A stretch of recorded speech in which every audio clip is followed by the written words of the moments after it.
started. Good afternoon again, and welcome to April's Ohio Workforce Coalition webinar. Thank you all for being here. I'm really excited for this discussion and to hear from all of you about your questions for the Office of Workforce Transformation. So this is the 15th year of the Ohio Workforce Coalition. Our webinars are supported by members of the Coalition's Leadership Committee. I encourage you to check them out at ohioworkforcecoalition.org, where you can also learn about our current policy priorities.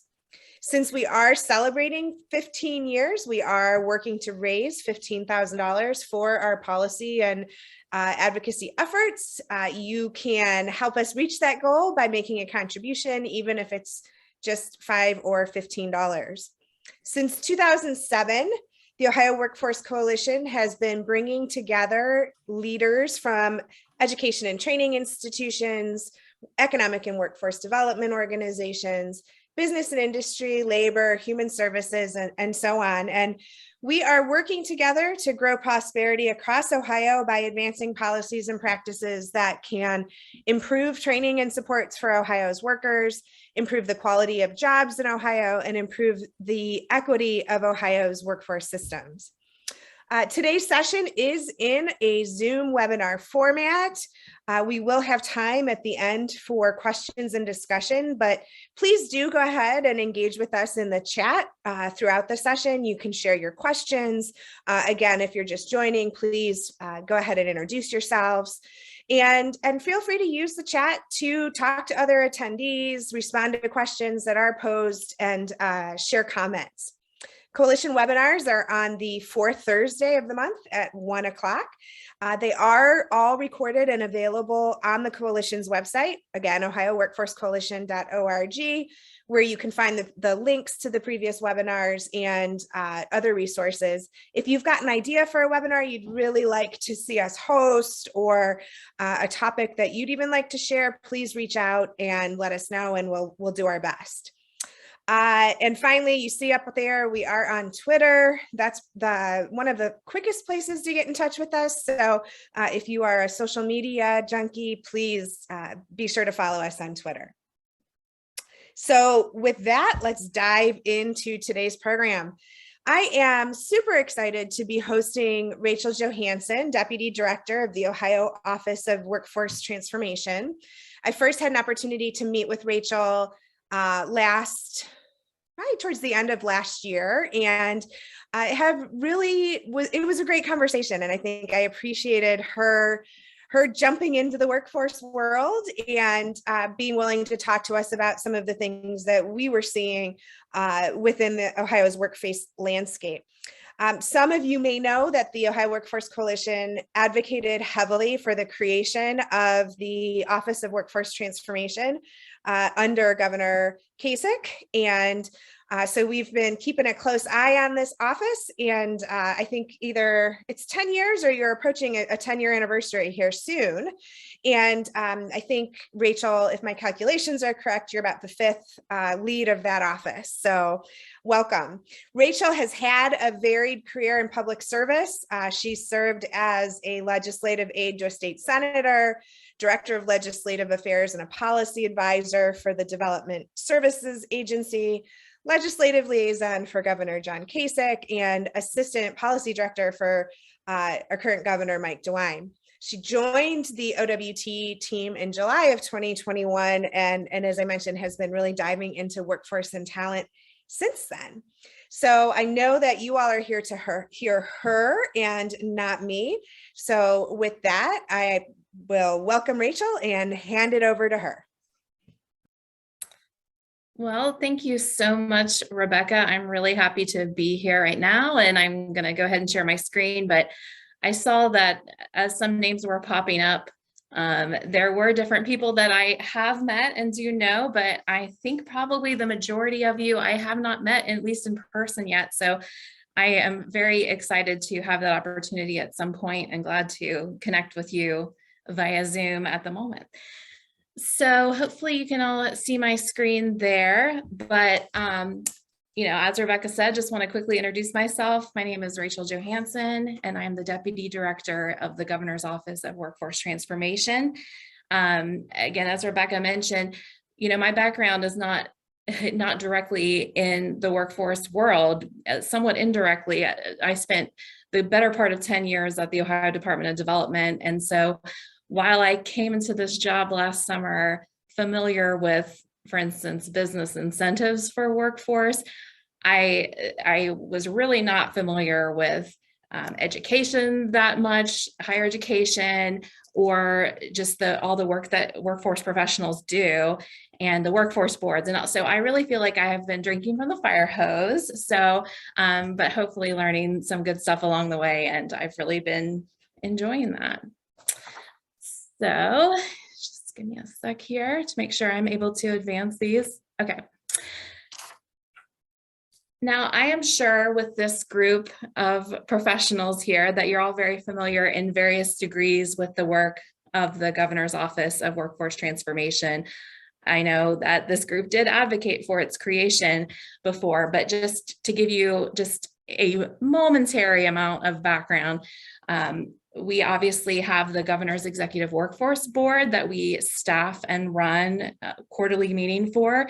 That is chaired by former Congressman Pat Teaberry. And really the purpose is to hear from business, hear from education, make connections, and do workforce planning for the future in Ohio. We do meet quarterly, and I hope that you all feel welcome to come to those quarterly meetings anytime. They're public meetings. We like to go out to different businesses or education institutions or just partners who are doing really cool things and have the meetings out there. So it's really a different place every single quarter, but would love to have you there, and just reach out if you want more information about that anytime. And then we also have 18 state level partners. And what I mean by that specifically are cabinet agencies, other state level entities that have some sort of workforce program. So they really run the gamut, as I'm sure you're all aware, and don't always know what the others are doing.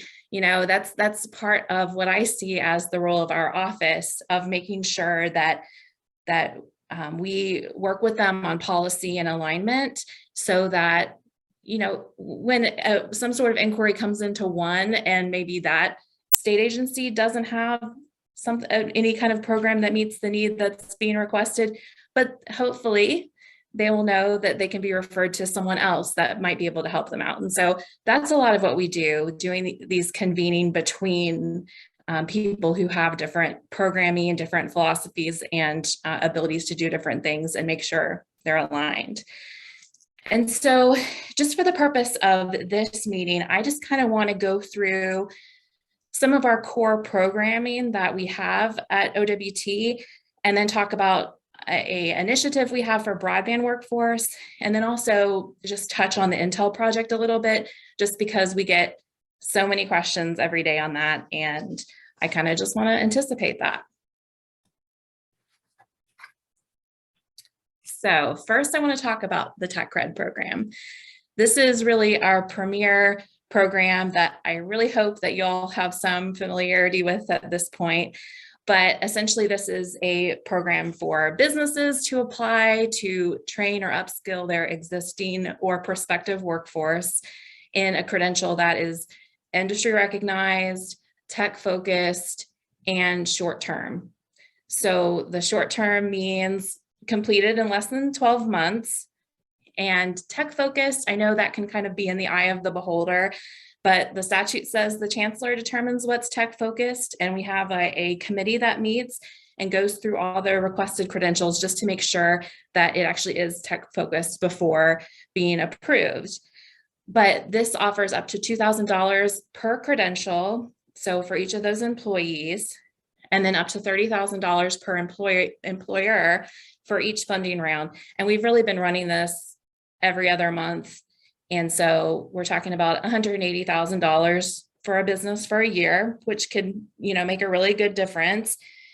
And I want to highlight the fact that, again, I was at the Department of Development for many years, and I can honestly say that this is the simplest program for businesses to apply for in state government that I have ever seen. It is easy, it is straightforward, it's not an arduous application process. It's pretty quick. You get your response in about a month and the money goes out the door quickly. It's reimbursement based. It's really a good program. And, you know, I'm not just saying that as someone who's been working in state government, but we hear that a lot as feedback from businesses, that it's a really good program.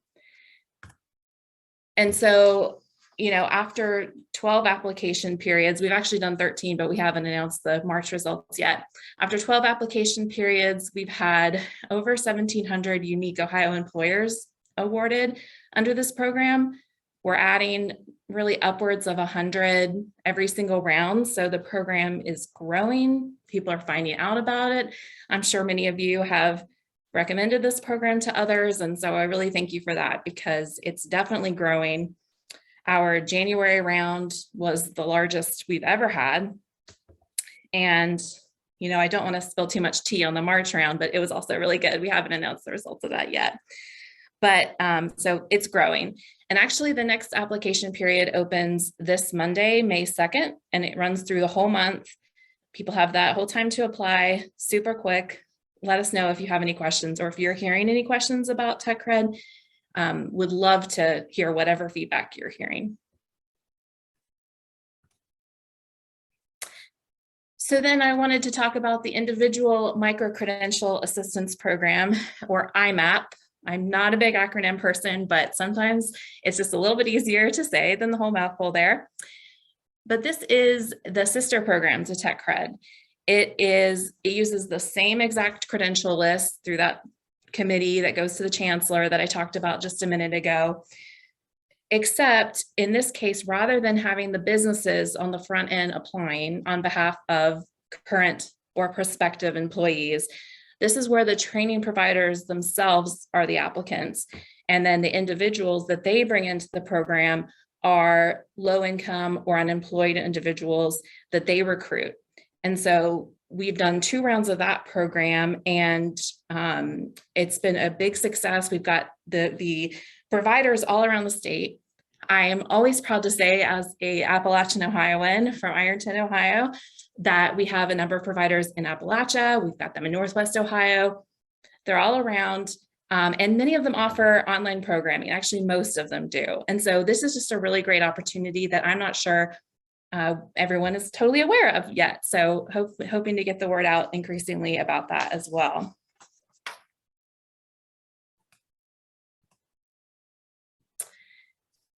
And then next, I just wanted to mention the Industry Sector Partnership Grant.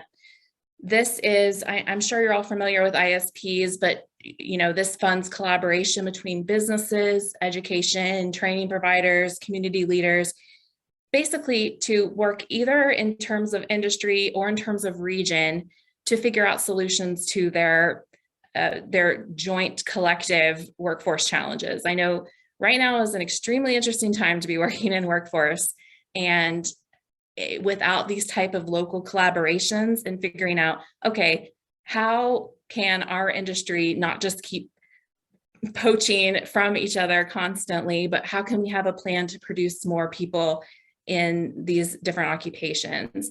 And so our grant program, which we've run 2 rounds of, and we'll be running another one next fiscal year, it can fund both existing industry sector partnerships as well as emerging partnerships.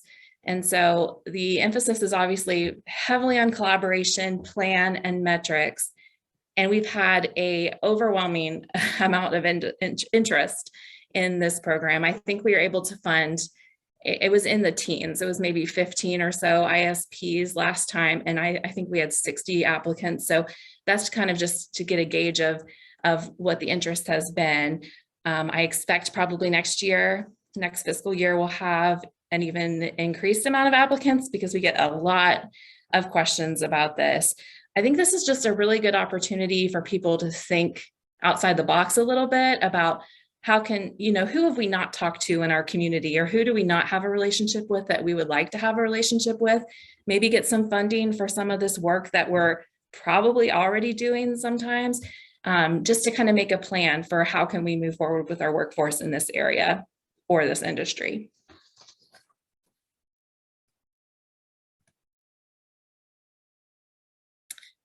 Again, just giving some highlights. I'm hoping not to be going too quickly through this, but very open to questions. The fourth program I wanted to hit on before getting into a couple of initiatives is the Innovative Workforce Incentive Program, or IWIP, again, acronym time, IWIP. So this is for K-12 schools who on the one side might be starting a new program, a new credential program that they have never offered before. So we've had 2 rounds of a implementation grant where they can essentially provide funding to get the equipment to set up the program so that they can get some of their students through these credential programs that are really going to be useful in their region and the different sectors that are flourishing in their region.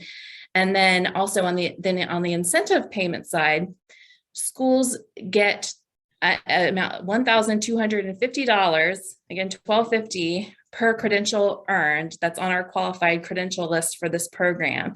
And they don't have to do anything to apply for that. That just goes to the school once they notify ODE that they have a student that has earned that specific credential. And so for the implementation grant side, we've done 2 rounds. We funded 54 schools under the implementation side. And then we've only done, I think, 1 full round of the incentive payment, but it's produced over 3,000 credentials. And I think we'll be having an update here in a couple months once the school year ends. So this is just a really great opportunity. The credentials that are on the list are in IT, advanced manufacturing, construction engineering, the critical jobs list, and then apprenticeship and journeyman credentials. So these are just really great opportunities for students to get involved early in what could be like really, really great careers for them, where they can stay in their region and they can support their family there.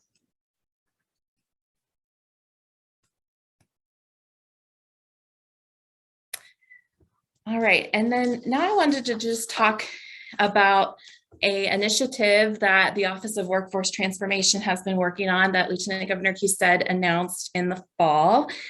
This is our broadband and 5G workforce strategy. So you probably have heard there is a lot of money coming into the state of Ohio for broadband. There's federal money and there's state money. Governor DeWine, Lieutenant Governor Kasich, and the Ohio General Assembly set aside a large sum of money to make grants to improve the broadband infrastructure in our state. And so that really got us thinking about the workforce for this enterprise, because we just weren't sure what that looked like. And so doing some research, getting some focus groups together, looking at national research, Eric from my team put together this Ohio broadband and 5G workforce strategy. The estimate of new jobs needed in Ohio in this industry alone over the next few years is 100,000 new jobs. It's like 5 million jobs nationwide. So this is an industry that we're going to have to fill.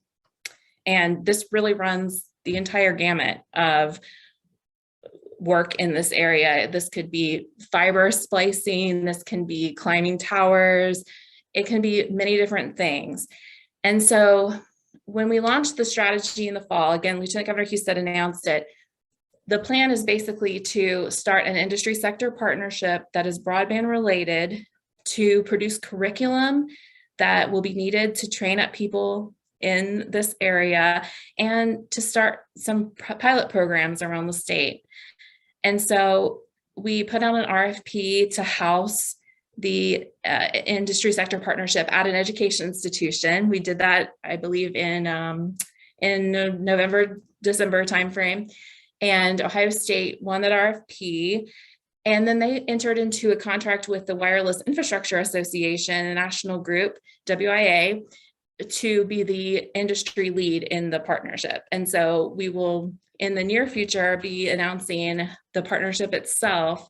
But the idea being, we just really don't have these programs. I think there was one at Terra State. There were a few scattered around, but we just didn't have the programs in place to produce the workforce. And so this map that you're looking at right now has 6 different pilot sites that we've been working with to stand up some programs, a 5G readiness program, fiber optic tech program, and then a telecom tower technician program.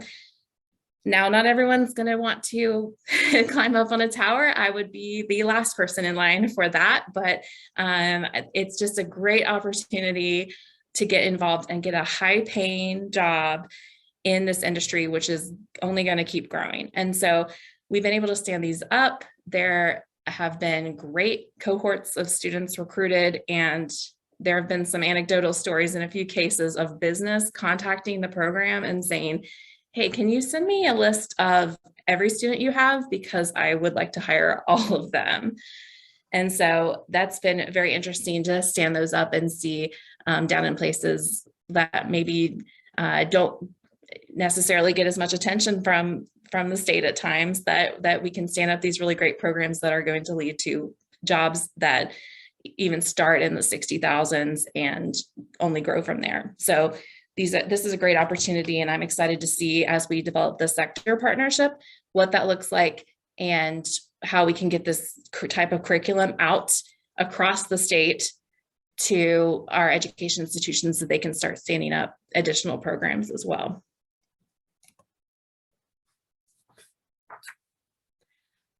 And then finally, I just wanted to spend a minute talking about Intel. Again, we get questions about this literally every day, and people are very excited, and some people are a little bit nervous.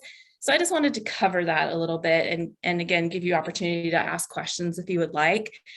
Obviously, this is the largest economic development project in Ohio's history. This semiconductor plant down in Licking County for Intel. The 3,000 direct jobs at Intel itself in Licking County, that I will tell you is a conservative estimate and commitment. So that's only going to grow. 7,000 construction jobs, tens of thousands of additional indirect and support jobs. Intel already has 140 suppliers in Ohio before they set foot here. So there's already a growing and vibrant ecosystem of Intel suppliers when they're not even located in Ohio. So once they're actually here located in Ohio, I think that number of suppliers is only going to grow, which is exponentially going to grow the workforce needs of that whole pipeline, as you all well know. And, I think this is really going to cement Ohio as a top talent magnet. Chancellor Gardner from the Department of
All right, everyone. I'm not sure. We will work to get Rachel Rachel back on with us. But if there are questions that you want to enter in the chat, or if folks want to unmute and share comments, that is welcome as well while we work to get her back.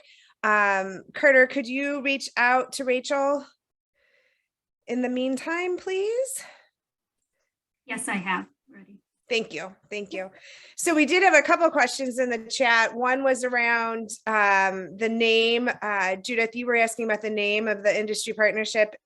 And I don't think it has a name yet. I think the Wireless Infrastructure Association is who's been hired to manage it on behalf of Ohio State. So I think it'll be more soon on that. Let's see, is there a guide to the curriculum or pathway needed for 5G? So if anyone else on the phone can answer that, I know we have a couple leaders from across the state who have been involved in the work to date. So Lori, do you by any chance know if there is a curriculum guide or additional information available? I'm completely putting Lori on the spot, so, or any of the other pilots maybe. There was another question about the career tech centers being eligible for, okay, Lori, looks like, okay, Lori, you can talk. Okay, yeah. So I don't know who the 5G leaders are. She showed the map though. And my guess is you can probably reach out to Eric Leach at the Office of Workforce Transformation, and he can put you in touch with that,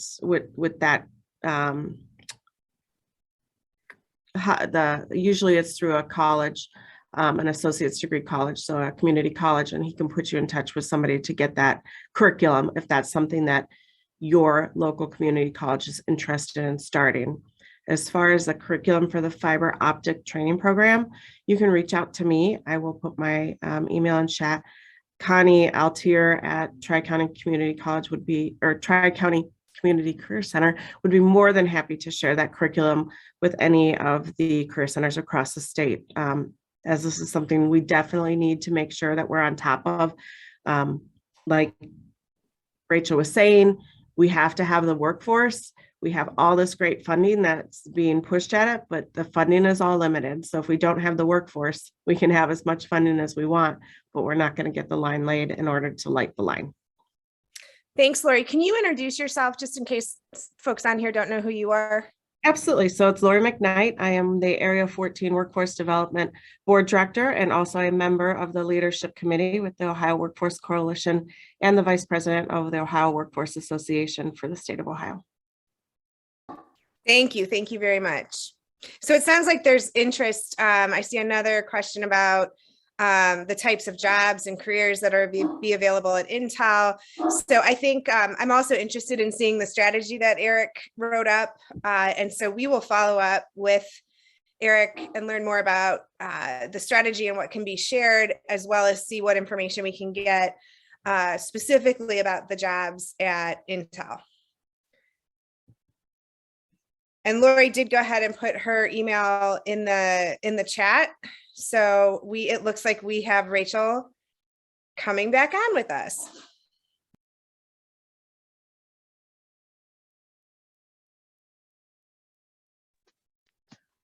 Rebecca, can you hear me? I'm so sorry about that. We can hear you. So we just went to talking a bit about some of the questions in the chat. We can revisit them, but if you want to move forward with your stuff, that would be great.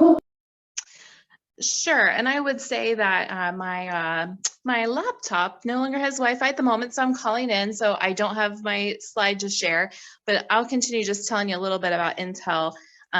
Just that in terms of their, and I'm not sure exactly where I dropped off, but in terms of their need, about half of what they're looking at for the direct jobs at the facility itself, the direct Intel jobs, are looking at associate's degrees in a broad STEM pool. It's, I think the indication from the company has really been that we need some folks with some of those basic skills, and then we'll kind of mold them into our image and make sure that they're where they need to be for this particular manufacturing facility. But really looking at just broad STEM associate's degrees. Obviously, there's also going to be a lot of need for the bachelor's, master's, PhDs, and even potentially just credentials. But that's really where they're focusing at the moment. The company also has a very strong emphasis on diversity, equity, and inclusion, as well as hiring veterans. They are, have reached out to the different DEI folks at Ohio's higher education institutions. They're going on veterans hiring fairs already and involving the Ohio Department of Veterans Services in that to try to get a broad reach toward people who may be from Ohio or looking to move to Ohio. And so those are two things that they're very, very interested in and really emphasizing both outwardly and internally as we meet with them weekly to talk about this stuff. And I do know that there are some fears when it comes to workforce when you're looking at a big project like that, because we're already in a situation of having historically low unemployment in Ohio. Hiring in general already is hard. As Governor DeWine, Lieutenant Governor Husted have said multiple times, Ohio is creating jobs faster than we can fill them. That's not a usual situation for Ohio, I think, in a lot of our lifetimes and careers. And it brings opportunities, but then it also brings challenges. And a big project like this makes you wonder about, okay, is the ripple effect of this project going to be bringing a lot more talent that's going to help the entire manufacturing sector? Or is it going to be something where this big company draws a lot of talent to it away from us? And I think we definitely understand why those type of questions would come up. But I think that as Ohio is increasingly seen as this land of opportunity with a better cost of living than the coasts, and you could move here to the heartland and have a great life and have a good job. I think that it's really going to be an opportunity. And I think everyone should be very excited about it because it's going to have, I believe, a positive ripple effect. And so that's really all I had. My last slide is just my contact information. And I, again, happy to answer questions today, but then also in the future, please don't hesitate to reach out to me if you have any questions or want to talk about anything or have any comments, anything along those lines, please reach out.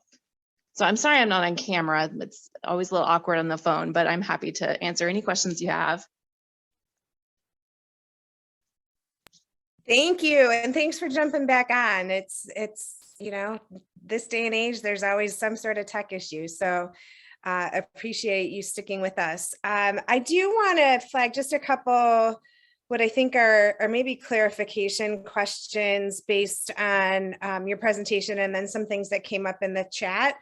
So you were talking about IWIP, and I just wrote down IWIP, so I cannot tell you what that acronym means, but the question is just confirming that career centers are eligible for that program as well.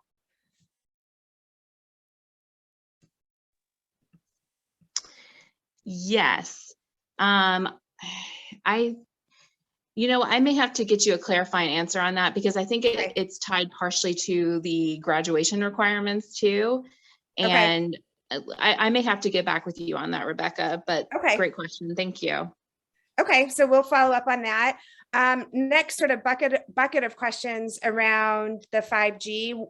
My first was whether or not you mentioned that Eric Leach with your office put together a strategy, and is that strategy available someplace online so folks can look at it and plug into it? Yes, absolutely. It is both at workforce.ohio.gov under the broadband and 5G workforce strategy card.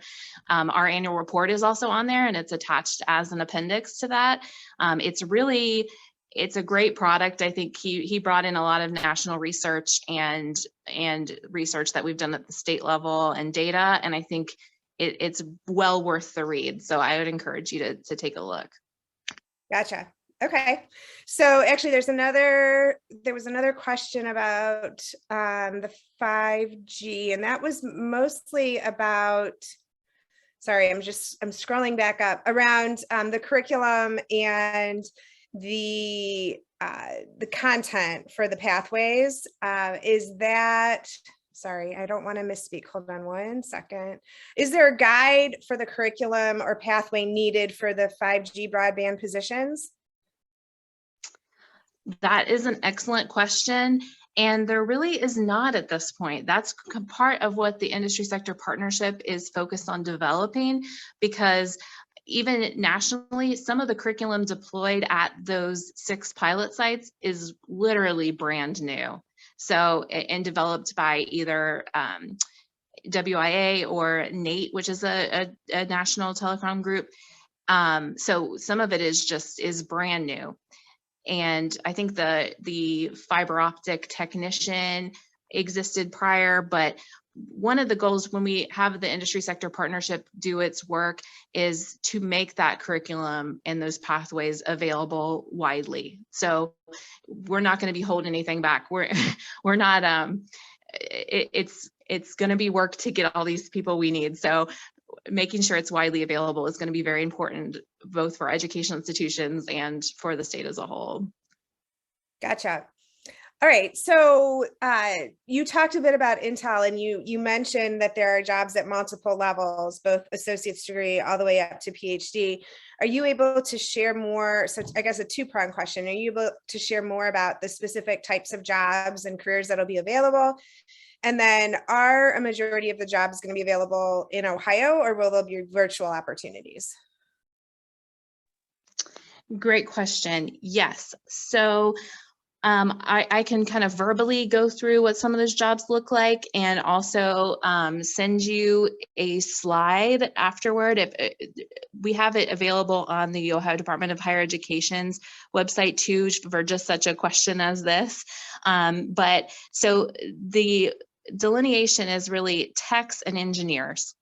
So the type of technicians they've identified, which are all associate's degree level-ish, are manufacturing techs, equipment techs, automation techs, and facilities techs. And these are going to be half of the people they hire in Ohio. And then in terms of careers that require more of bachelor's, master's, PhD, these are, I mean, they're all engineers, process engineers, equipment engineers, yield engineers, manufacturing engineers, industrial engineers, and facilities engineers. They will obviously be hiring different, I think like 5% is going to be support. So there'll be support type careers as well. Because this is a manufacturing facility, it's really going to be on-site hiring. I would imagine there might be some ancillary opportunities to work remotely, but this is really going to be on-site in the clean room type of jobs. Thank you. And you mentioned that Intel has a very explicit diversity, equity, and inclusion strategy, or targets or goals. Is there a statewide strategy to support inclusion of women-owned enterprises, minority enterprises, and so on? And if so, how can coalition members get information about that strategy? Sure. Well, I can only speak to the workforce side. In terms of the overall project, I'm not as involved, but on the workforce side, you know, they have like an RFP on the street right now that is $50 million for different higher education institutions due May 31st to do research, curriculum, student experiential learning.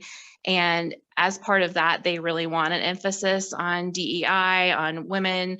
You know, a number of the talent executives that I've talked with, I mean, they emphasize this constantly, but they themselves have gone through a lot of these. They have scholarships available for minority and women in engineering. I think they said $300 a year for that. And I think that they're just, you know, they're going to be emphasizing this every step of the way. So in terms of like the enterprise side and any kind of supplier type stuff. I can't really speak to that because I'm only working on the workforce side of this, but I know they're very intentional about DEI, women, veterans, every Gotcha. meeting. Thank you. So sticking with Intel, you also mentioned all of the, like certainly the Intel jobs, but then all of the other jobs that are going to follow. And, programs are focusing really on technology. What support is available for hospitality or retail or other sectors that are needed to support quality communities? That's a great question. I think that this is a huge project that has lots of, not to use, well, workforce streams. That's a term I don't enjoy, but I will share it because it's fitting the bill. There's lots of people doing a lot of different things. And again, I'm really only on the workforce piece, but I think in terms of the retail hospitality type stuff, I think honestly, there are housing and there are transportation things that probably are going to have to come first in priority as we kind of plan this out. Now, the facility itself isn't going to open until 2025. So we have a few years of a scale up. I know in education, that's a very short time frame because you have the planning in addition to the execution. But I think we just got to do things one step at a time. Workforce, transportation, housing, those kind of things, and hopefully the rest will follow after that. Gotcha. So want to shift for a second back to the IWIP. There's a question about, so first of all, Craig Cernick shared the list of the last 2 rounds of IWIP, and it does have career technical CTEs on the list. So that would imply that they are included. Then the other question is apprenticeship programs, apprenticeship sponsors. Are they eligible for IWIP? Well, thank you for finding the list and identifying that. I unfortunately, I'm not sure the answer to that, so I'll have to let you know on that too. Okay, so we can follow up on that as well.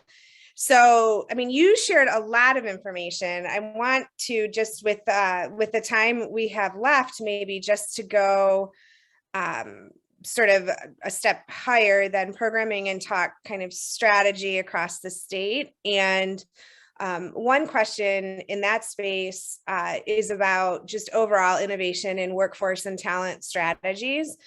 It's great to see Ohio investing, for example, in sector partnerships and career pathway programming and whatnot. What or how is the office thinking about skills-based hiring or workplace practices and some of sort of the more emerging topics in workforce and talent? I think that given the workforce challenges that we have right now that are both for the state, but then also national and even beyond that. I mean, if you think of, again, the historically low unemployment rates, but also that we all know anecdotally, and the data backs it up, that people left the workforce during the pandemic, and there are some challenges that came along with that. I think some of this is going to have to come around the workplace culture type things are going to have to come down to the businesses seeing the utility of those things for both attracting their workforce and also keeping and retaining their workforce, because we see signs everywhere for different opportunities for people and what different businesses are paying in retail and otherwise. And it's a highly competitive world out there, as you all well know, and some of that's just going to have to come down to private business making some decisions around how they're going to recruit and retain people. What was the second half of that question? Well, skills-based hiring, just talking about this notion that people develop skills in a lot of different ways. Are there strategies around promoting competency-based hiring or competency-based education, skills-based hiring, folks who are skilled through alternative routes? Right. And actually that kind of coincides with Intel in terms of, their philosophy that they've shared on the veteran side, for instance, is we're not going to ask veterans to have an associate's degree. If they have it, that's great, but they have learned a lot of skills in their past experience. And so that is something that that takes the place of the black and white educational requirements. But I think, we've kind of broken down the ohiomeansjobs.com into having a skills piece attached to that I think can be really useful in looking at, what do I really need? Do I really, as a business, need someone who has this particular degree, or can they find alternate ways to prove the different skills that they have? And I think we're trying to take that an additional step further in terms of using Ohio Means Jobs to identify skills, but then take the next step of, okay, where can I get those skills in Ohio, and making that really easily accessible to people who utilize Ohio Means Jobs. So that's a tool, at least, that we're working on that I hope will be helpful for people in the future. Thank you. Thank you. And so there's a follow-on to that around integrated education and training. So blending literacy programming with technical training for sector work. Any thoughts on that? Are there plans to kind of ramp up that integrated approach? I would like to hear from whoever asked that. I would love to sit down and talk about that a little bit more, because again, I've been in this position since last summer, and I'm trying to learn the things that I don't know, but if that person could reach out to me, or Rebecca could connect us, Sure. I would love to have more of a conversation about that and see your perspective. I'm sure. So Lori, is there anything you want to add now? You can raise your hand. We can unmute you. Lori, the other Lori. We have two Loris on our leadership committee. So Lori McKnight, it's the other Lori this time. Okay, so she'll follow up offline, and we can talk more about that. I think, that is really getting to the bulk of questions. Again, Craig shared a couple, or there have been links shared. Carter puts the links to the broadband workforce strategy and the OWT annual report into the chat, so you can find that information there. Are there other, I could keep asking questions. Are there other questions from the group? I'm not seeing anything. I think I got everything in the chat. So I will ask just one more follow-up question then. Rachel, you mentioned coordinating across those 18 different partners. How could coalition members, or myself, our leadership committee, how can we help with that? Because that seems like a really daunting task to try to coordinate all these pieces. Are there particular opportunities you see from a partnership perspective? I love that question. Thank you so much.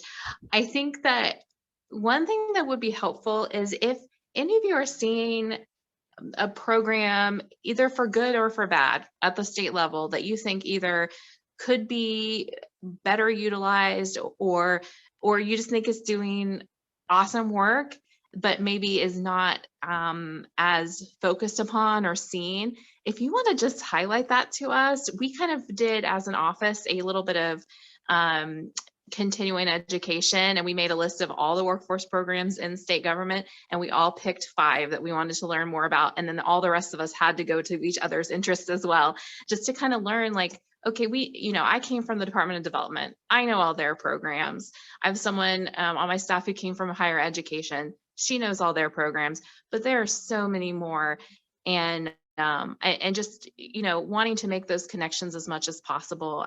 We brought together this past week just the different state agencies that have some interest in helping businesses learn the rules around employing teenagers. And then we got them all in a room, and just, BWC has a new rule around this, and Commerce knows the labor law, and Commerce has this manufacturing mentorship program for minors, and just trying to get all those folks in a room to make sure that they know what each other are doing. So those individual subject matter things I think are really important. I think I'm giving a rambling answer, but the main thing is, if you are aware of cool things that are happening at the state level that you think we should focus on more, please let me know.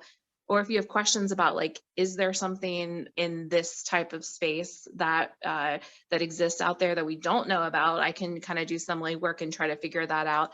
But all those things, just learning program by program, person by person, agency by agency, I think that's how people start in our own minds making those connections between what could go together and what should work together better.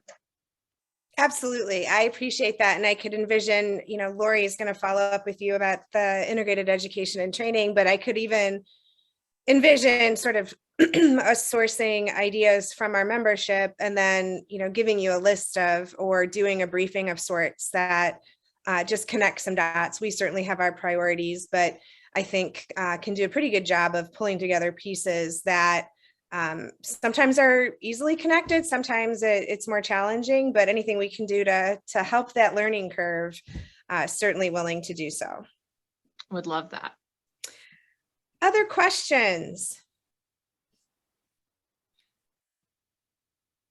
Okay, well, I'm going to give you an extra 10 minutes to figure out what's going on with your laptop and say thank you very much for engaging with us. I think when we first met, I mentioned that it's important to the coalition, and I think to the folks who joined us today, to have ongoing conversations and to really open that dialogue so that we can support your work and also share more about our priorities. So really appreciate you being willing to come here and talk, and hope that we can continue to connect. Thank you to those of you who helped answer questions in the chat. We will share the recording. We will share the follow-up, the links and whatnot, so that you can check those out. And if you have questions, please, Rachel was gracious enough to share her information. Please also feel free to reach out to me or any of our leadership committee members. And then Carter put a survey in the chat. If you wouldn't mind just taking a minute to complete the survey, we will continue to work to improve these webinars and make them valuable uses of your time. All right. Thank you very much, Rachel. Any parting comments? No, just grateful to be here. Thank you so much for inviting me, and thanks for your patience with my sketchy Wi-Fi. Not a meet you all in problem. person. Not a problem. And yep, more soon. Thank you. Take care, everyone.